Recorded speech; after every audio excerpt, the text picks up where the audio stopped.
Story 9. One of the devotees of Mount Lebanon, whose piety was famed in the Arab country and his miracles well known, entered the cathedral mosque of Damascus and was performing his purificatory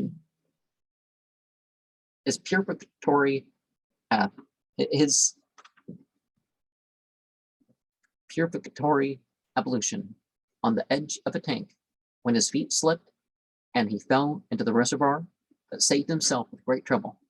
After the congregation had finished their prayers, one of his companions said, "I have a difficulty," he asked. "What is it?" He continued, "I remember that the Sheikh walked on the surface of the African Sea without his feet getting wetted, and today he nearly perished in this paltry water, which is not deeper than a man's stature. What reason is there in this?" The Sheikh drooped his head into the bosom of meditation and said after a long pause, "Hast thou not heard that the Prince of the world, Muhammad the Chosen, upon whom be the benediction of Allah and peace, has said, 'I have time with Allah, during which no cherubim or inspired prophet is equal to me.' But he did not say that such was always the case. The time alluded to was when Gabriel or Michael inspired him, whilst on other occasions he was satisfied with the society of Hafsa and Zainab. The visions of the righteous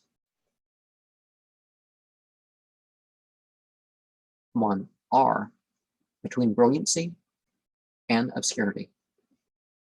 Thou showest thy countenance and then hidest it, enhancing thy value and augmenting our desire.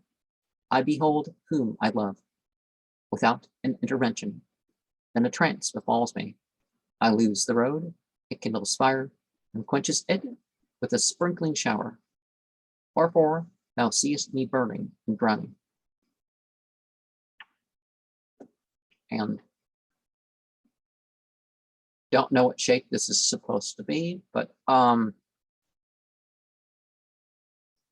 just because you're able to do something once doesn't mean you're able to do it at all times. So always beware. But why didn't people try to help him? It's like, everybody, we need to delay the prayer a few minutes. We're trying to save some guys' lives. But